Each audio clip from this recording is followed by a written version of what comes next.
এক দাবি নিয়ে প্ল্যাকার্ড নিয়ে প্রফেসর মোহাম্মদ ইউনূসের অফিসের সামনে যে আসিফ নজরুলকে আমরা এখান থেকে বরখাস্ত চাই। আসিফ নজরুল আওয়ামী লীগের বি টিম, বাংলাদেশের নতুন স্বাধীনতা আসিফ নজরুলের কোনো অবদান নাই। আজকে ঠিক একই বাটে পড়ে গেছে আসিফ নজরুল ইসলাম, নির্ঘাত তিনি পদত্যাগ করবেন। আসসালামু আলাইকুম সম্মানিত প্রিয় দর্শক, আজকের আরো একটি খুবই গুরুত্বপূর্ণ নিউজে দর্শক আপনাকে জানাই স্বাগতম। দর্শক, বর্তমান সরকারের একজন সমালোচিত উপদেষ্টা হলেন আসিফ নজরুল, যিনি কিন্তু ক্ষমতা গ্রহণের পর থেকেই কিন্তু একের পর এক সমালোচনার শিকার হচ্ছেন। এমনকি সাংবাদিক ইলিয়াস হোসেন ভাই তো তাকে একরকম ল্যাংটা করে দিয়েছে। ভারতীয় রয়ের এজেন্ট থেকে শুরু করে নারী কেলেঙ্কারিতেও তার নাম উঠেছে। তবে এখন প্রশ্ন হলো, এত বিতর্কের পরেও কিভাবে তিনি উপদেষ্টা পদে থাকেন? তবে কি তার ইশারাতে চলছে ডক্টর ইউনূসের সরকার? হ্যাঁ দর্শক, পরিস্থিতি কিন্তু এরকমটাই ইঙ্গিত দিচ্ছে। আর যদি সত্যি এরকমটা হয় তবে কিন্তু বাংলাদেশের কপালে বহু দুঃখ আছে বলা চলে, যেমনটা কিন্তু আপনারা ভিডিওর শিরোনামে দেখতে পেয়েছেন। এবার দেখবেন বিস্তারিত। তাই দর্শক, আপনাকে বিশেষভাবে অনুরোধ জানাবো আমাদের আজকের এই গুরুত্বপূর্ণ আলোচনাটি একটু স্কিপ না করে একেবারে সম্পূর্ণ দেখবেন কিন্তু, তবে কিন্তু আজকের খবরের একেবারে বিস্তারিত দর্শক আপনি ভালো করে বুঝতে পারবেন। তাই চলুন সম্মানিত প্রিয় দর্শক, আপনার গুরুত্বপূর্ণ সময়টুকু আর নষ্ট না করে আমরা পর্যায়ক্রমে এসে আলোচনাটি দেখে আসি। আসিফ নজরুল, যেই আসিফ নজরুল 1500+ রক্তের বিনিময়ে স্বাধীনতা, এই 5ই আগস্ট স্বাধীনতা অর্জনের পরে রক্তের উপর দিয়ে হেঁটে এসে বিপ্লব চুরি করে নিয়ে গিয়েছিল এবং সংবিধানের অধীনে চুপ্পুর অধীনে আবার সে আওয়ামীর পক্ষের সরকার একটা গঠন করে বসে, যা প্রফেসর ইউনূস বুঝতেও পারেন নাই কি হয়ে গেল। তাই প্রফেসর ইউনূস বহুবার ব্যাখ্যা করেছি, সম্পূর্ণ সক্রিয়তার সাথে স্বাধীনতার সাথে কাজ করতে পারছেন না, কারণ এখনো ভারতীয় এবং আওয়ামী আসিফ নজরুল এবং চুপ্পু রয়ে গেছে। তাই দ্রুত আইজি ফোন করে, বর্তমান আইজি ফোন করে ডিআইজি রেজাউল করিমকে বলে, তুমি আর অফিসে এসো না কালকের থেকে। রেজাউল করিম কিছুই জানতো না। যারা মেঘনা আলমকে গ্রেফতার করতে যায় তাদের সাথেও রেজাউল করিমের কোনো যোগাযোগ ছিল না। কয়েকবার ফোন করেও তাদের সাথে কোনো যোগাযোগ করা সম্ভব হয় নাই। অথচ আইজি এবং এই খোদাবক্স মিলে তাকে ইতিমধ্যে ডিবি প্রধান থেকে পদ থেকে তাকে সরিয়ে দেয়।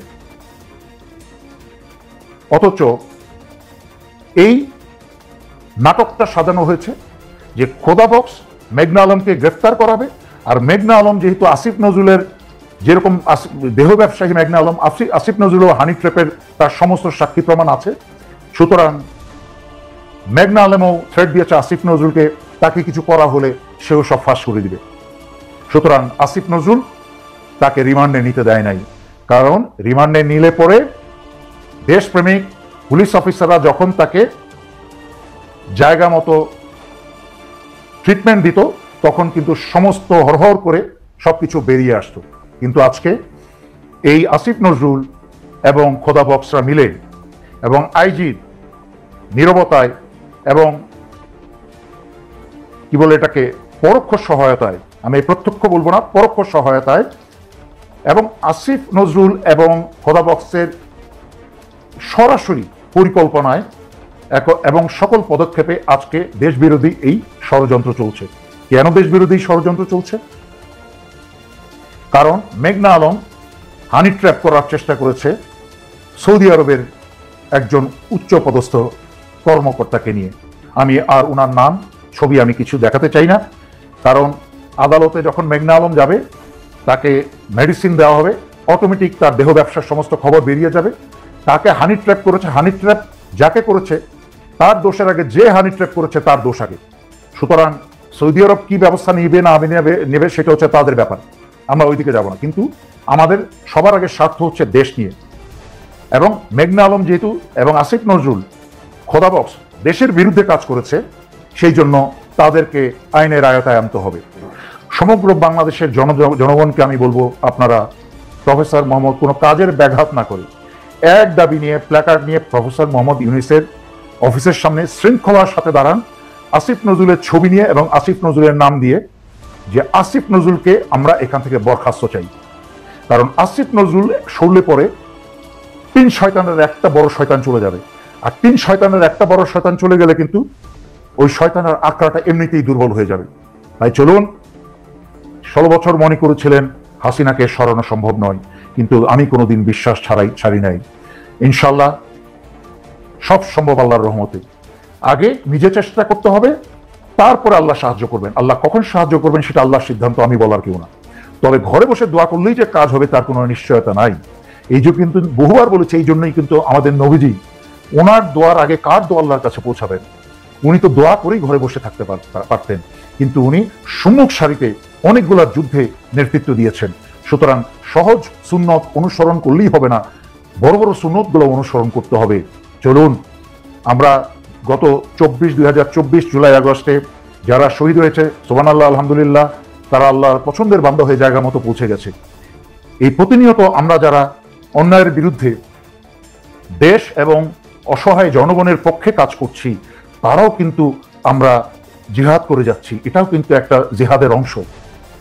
পশ্চিমারা যেই দৃষ্টিতে জিহাদকে ব্যাখ্যা করে সেটা কিন্তু জিহাদ নয়। আপনারা অন্যায়ের বিরুদ্ধে প্রতিনিয়ত চেষ্টাটাও কিন্তু একটা জিহাদ। তাই চলুন আমরা এখন থেকে প্রতিজ্ঞাবদ্ধ হই, আসিফ নজরুল মুক্ত প্রফেসর ইউনূস সরকার চাই, খোদাবক্স মুক্ত প্রফেসর ইউনূস সরকার চাই, ডিআইজি রেজাউল করিমকে আমরা আবার ডিবি প্রধান হিসাবে দেখতে চাই। দর্শক, আশা করি ভিডিওটি দেখার পর অনেক কিছুই বুঝতে পেরেছেন, আরো বুঝতে পারবেন ভিডিওর বাকি অংশ দেখলেই। আপনারা যারা প্রশ্ন করতে চান আপনারা প্রশ্ন করতে পারেন, আমি দেখছি কিভাবে অ্যাড করা যায়। যে আমি একজনকে দেখছি, আসিফ নজরুল তো এখন আপনি একজন বলছেন যে হিপোক্রেটস, সুন্দর কথা বলেছেন, আমরা সবাই জানি। ইলিয়াস খুব সুন্দরভাবে, সাংবাদিক ইলিয়াস এটা ব্যাখ্যা করেছে যে ইয়েস, এটা আমাদের সবারই প্রশ্ন যে আসিফ নজরুল, শবনম রহমান প্রশ্ন করেছেন যে আসিফ নজরুল একটা মুনাফেক, একটা হিপোক্রেট, এবং ওনার বোধগম্য কি, ওনার এটা মাথায় আসে না যে কিভাবে সে এই প্রধান উপদেষ্টার, এই উপদেষ্টার সরকারের মাঝখানে থাকতে পারেন। সেটা আমাদের সকলের প্রশ্ন। আমরা সবাই অবাক হয়েছি যে তার মতো একটা চরিত্রহীন এবং যত দুশ্চরিত্রের কাজের মাঝখানে সে আছে, মিষ্টি মিষ্টি কথা বলবে মেয়েদের মতো, সমস্ত মেয়েদের সাথে সম্পর্ক রাখবে, এবং তার পরিবারের এমন আরেকজনও আছে, এগুলো বলতেও আমি এইসব বিষয়ে আসলে কথা বলি না, আমি এইসব বিষয় নিয়ে লাইভ করি না। আমি পাবলিকে বলেই দিই, একজন ফোন করে আমার কাছে, একজন সিনিয়র লেভেলের একজন ফোন করে আমার কাছে অনুরোধ করেছেন যে আসিফ নজরুল কথা দিয়েছে যে ডিআইজি রেজাউল করিমকে আবার ডিবি প্রধান হিসেবে উনি বসাবেন, এবং উনি এটা বসে উনি প্রমাণ করবেন যে এই দেহ ব্যবসায়ী মেঘনা আলম এই সমস্ত অপকর্মের পিছনে ওনার কোনো হাত নাই। তাই আমরা দেশবাসী মিলে, আমি বাংলাদেশ এবং দেশপ্রেমিক আপনাদের সকলের পক্ষ থেকে আইন উপদেষ্টা আসিফ নজরুলকে এই প্রোগ্রাম থেকে শুরু করে 24 ঘন্টা সময় আমরা বেঁধে দিলাম। আপনি ডিআইজি রেজাউল করিমকে, একজন দেশপ্রেমিক, সাচ্চা দেশপ্রেমিক, ওনাকে ওনার কাজ করতে দেন বিনা বাধায়, ওনাকে উল্টা নিরাপত্তা প্রদান করেন, এবং ওনাকে 24 ঘন্টার মাঝখানে ওনাকে আবার ডিবি প্রধান হিসাবে নিয়োগ দেন। আর যদি না করেন তাহলে সমগ্র বাংলাদেশী জানবে যে এর সাথে আপনি প্রমাণ করবেন যে আপনি নিজেই এর সাথে জড়িত মেঘনা অপকর্মে। এই বলে আমি আজকে এখানেই শেষ করতে চাই। আসিফ নজরুল আওয়ামী লীগের বি টিম, বসে এই বাংলাদেশের নতুন স্বাধীনতা আসিফ নজরুলের কোনো অবদান নাই। ডক্টর ইউনূস, আসিফ ভাই, নাহিদ ভাই ছাড়া বাকি যত বুইরা বাম আছে উপদেষ্টায় সব কয়টা পদত্যাগ করতে হবে। আমি Shahriar Ashfiq Bhuiyan, the founder of Muslim লিগারের বাংলাদেশ, এরই সাথে সদস্য সচিব, ঢাকা মহানগর বৈষম্যহীন কারামুক্তি আন্দোলন। বাংলাদেশে কেন অরাজকতা তৈরি করা হয়েছে? বাংলাদেশের পিছনে ষড়যন্ত্র, উপদেষ্টা নিয়ে ষড়যন্ত্র কেন চলতেছে? এর পিছনের কাহিনী কেন মানুষের সামনে আসতেছে না? জবাবদিহিতা কেন এখনো স্থাপন করতে পারি নাই আমরা? যাদের বিরুদ্ধে আমি আজকে স্থান নিয়েছি, সবার প্রতি একটা সতর্ক বার্তা, আপনারা সসম্মানে পদত্যাগ করে ইয়ং জেনারেশনকে লিডারশিপে ঢুকান। উপদেষ্টা মন্ডলী, রাষ্ট্রপতি সহ সব কয়টার পদত্যাগ নিশ্চিত করতে হবে, তাহলে আমরা অপসারণ করতে বাধ্য করবো। আসিফ নজরুল আওয়ামী লীগের বি টিম আন্দোলনের শেষের দিকে 2000 লাশ পড়ার পর 20,000 ভাই আহত করার পর সে শেষ দিকে এসে সবাই যখন দেখছে যে হাসিনার গতি নাই, তার একটু ইয়া কমাইতে হবে, সে একটু জয়েন হয়েছে। বসে এই বাংলাদেশের নতুন স্বাধীনতা আসিফ নজরুলের কোনো অবদান নাই। দেশের বিরুদ্ধে ষড়যন্ত্রকারী, ভারতের এজেন্ডা বাস্তবায়নকারী যে লোক, যে ব্যক্তি, যে সংগঠন কাজ করা যাবে তাদের বিরুদ্ধে আমরা দাঁড়াবো। আপনাদেরকে আমি হুঁশিয়ার করে যাচ্ছি, উপদেষ্টা মন্ডলী ডক্টর আসিফ নজরুল, আপনারা সতর্ক হয়ে সসম্মানে পদত্যাগ করেন। এই দেশ নিয়ে চিনিবিনি আমরা সহ্য করবো না। পালায় গেছে 5ই অগস্ট, সেই 3 অগস্ট প্রশাসন সেনাবাহিনী থেকে শুরু করে প্রশাসনের সাথে গোল টেবিল গোপন বৈঠক করে প্রধান উপদেষ্টা হওয়ার ষড়যন্ত্র করছে। ওই ডক্টর ইউনূস, আসিফ ভাই এবং নাহিদ ভাইকে উপদেষ্টা মন্ডলীতে ঢুকানোর জন্য তাদের ফাইট করতে হয়েছে। কেন? এ পর্যন্ত উপদেষ্টাকে যত নিয়োগ হয়েছে তার পিছনে হচ্ছে আসিফ নজরুল। আসিফ নজরুল প্রথম আলো সুধী সমাবেশে গিয়ে তার প্রথম আলো ডেইলি স্টারের পক্ষে তার যে অবস্থান, প্রথম আলো ডেইলি স্টারের তথ্য সন্ত্রাসের বিরুদ্ধে তার অবস্থান এটা স্পষ্ট। আপনারা রিসার্চ করেন, তার বিরুদ্ধে লিগ্যাল অ্যাকশন নেওয়ার গ্রাউন্ড তৈরি করেন, বহুত পেয়ে যাবেন ইনশাল্লাহ। আমরা তাকে পদত্যাগ করা আলটিমেটাম। দর্শক, ক্ষমতা পাওয়ার পরপরই কিন্তু আসিফ নজরুল বলেছিল ভারতীয়রা কিভাবে বাংলাদেশে চাকরি করে। সে আসিফ নজরুলই কিন্তু এখন ভারতীয়দের লেলে পুষে বড় করছেন বাংলাদেশে রেখে। এমনকি আইন বিভাগেও কিন্তু তার বিরুদ্ধে ব্যাপক অভিযোগ উঠছে। তবে এখন প্রশ্ন হলো সেটা হলো ডক্টর ইউনূস কি দেখছে না এই পরিস্থিতিগুলি? তবে কেন আসিফ নজরুলকে অপসারণ করা হচ্ছে না তার পদ থেকে?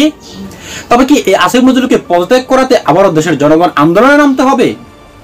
হ্যাঁ দর্শক, পরিস্থিতি যদি এরকমই হয় তবে কিন্তু অবশ্যই দেশের জনগণ আবারও সাড়া দিবে আন্দোলনে।